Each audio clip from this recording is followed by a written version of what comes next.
बच्चे अगर right direction में जा रहे हैं तो कोई टेंशन नहीं है, बट अगर गलत डायरेक्शन में जाना शुरू कर देते हैं तो पेरेंट्स के लिए सबसे बड़ी टेंशन है। पेरेंट्स की मैक्सिमम टेंशन यही रहती है, बच्चे बिगड़ रहे हैं, गलत संगत में जा रहे हैं, गलत आदतें सीख रहे हैं। और आजकल तो 8 to 10 ईयर्स भी न्यू टीनेज बन गई है। So, dear parents, first thing to understand that we are raising Gen Z. We need to change our perspective first. ये एक डिजिटल जनरेशन है, हमें एक्सेप्ट करना होगा ये हमसे अलग है।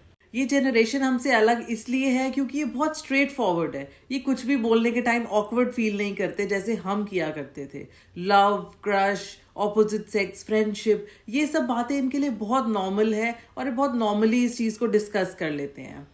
गलत आदतें वो हैं जब बच्चे छोटी एज में स्मोकिंग, ड्रिंकिंग, घर में चोरियां करना या कुछ ऐसी चीज़ें करना शुरू कर देते हैं जो एक्सेप्टेबल बिल्कुल नहीं है। आजकल एक बहुत फैसिनेटिंग डिवाइस आया है, वेप, आपने सुना होगा। वो मैंने सुना है कि 6-7 के बच्चे भी अपने बैग में रखते हैं। तो ये सब गलत आदतें हैं जिसको हमें जल्दी से जल्दी रेक्टिफाई करना होगा। कोई भी बच्चा कभी नहीं चाहता कि वो गलत चीजें सीखे या गलत डायरेक्शन में जाए। ये सर्कमस्टांसेस ऐसे हो जाते हैं जो बच्चे कुछ गलत चीजें सीखना शुरू कर देते हैं। मैं आपको 5 टिप्स बता रही हूँ जिससे आप इन सब चीजों से थोड़ा सा बच्चों को दूर कर सकते हैं। नंबर 1, बच्चों के फ्रेंड्स पे चेक रखो कि उसके फ्रेंड्स कैसे बैकग्राउंड से आ रहे हैं, क्योंकि वो ऐसे लोग हैं जो सबसे ज़्यादा इस टाइम आपके बच्चे की लाइफ को इन्फ्लुएंस कर रहे हैं। कई बार बच्चे पीयर प्रेशर में आके ही कुछ गलत चीज़ें सीखना शुरू कर देते हैं। और ये आप कैसे रखोगे, क्योंकि बच्चे कभी नहीं बताएंगे वो फ्रेंड से क्या बात कर रहे हैं या वो क्या चैटिंग कर रहे हैं। ये आपको चेक रखना पड़ेगा, थोड़ा सा पेरेंट्स से कनेक्शन मेंटेन करना पड़ेगा। पेरेंट्स से आप कभी कभी बात करो, उनके साथ प्लान्स बनाओ कि बच्चों को समझ आए कि हमारे पेरेंट्स भी कनेक्टेड है, इसलिए हमारी बात पेरेंट्स डिस्कस कर सकते। नंबर 2, अगर आपको कंफर्म हो गया है कि बच्चा कुछ गलत कर रहा है तो सबसे पहले थोड़ा पेशेंस रखो। ओवर रिएक्ट मत करो, इस चीज़ को बहुत ज़्यादा रिएक्शन मत दो। 15 दिन के लिए ऑब्जर्व करो कि बच्चे ने ये गलती कहाँ से शुरू करी या किसका इन्फ्लुएंस बच्चे पे सबसे ज़्यादा है। तो इस चीज़ को थोड़ा पेशेंटली हैंडल करो। जितना आप ओवर रिएक्ट करोगे चीज़ें उतनी वर्स्ट होंगी, क्योंकि एक दिन में चीज़ कोई ठीक नहीं होगी। कोई भी आदत एक दिन में ठीक नहीं होगी। नंबर 3, बच्चों के कजन्स के आगे, सिबलिंग्स के आगे और फैमिली मेंबर्स के आगे बच्चों की इंसल्ट बिल्कुल मत करो। इस चीज़ को पेरेंट्स को मिलके, मदर एंड फादर को, दोनों को मिलके रेक्टिफाई करना है।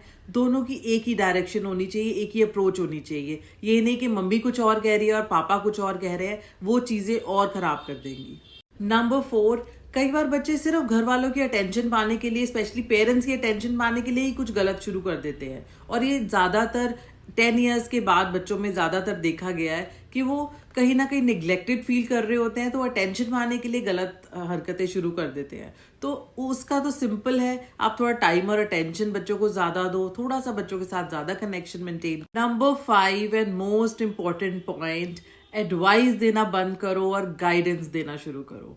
बहुत पेरेंट्स बोलते हैं कि टीनेजर्स हमसे बातें शेयर ही नहीं करते। तो पहले खुद से क्वेश्चन करो कि आप उनको इतना ओपन एटमॉस्फेयर देते हो अपने थॉट्स शेयर करने का, और अगर वो करते हैं तो आप उसको एक्सेप्ट करते हो कि बहुत लाउड रिएक्शन दे देते हो।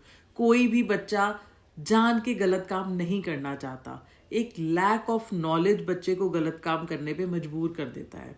आपने अगर ओ माई गॉड पिक्चर देखी है तो एक बहुत बड़ा एग्जाम्पल है कि लैक ऑफ नॉलेज कितना बच्चों को खराब कर सकता है। बच्चे जो भी गलत कर रहे हैं उनको उनके फायदे और नुकसान बताओ।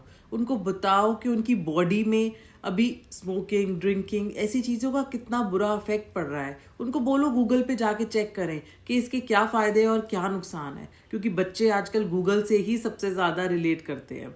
तो change your perspective, accept, understand, connect, and be aware.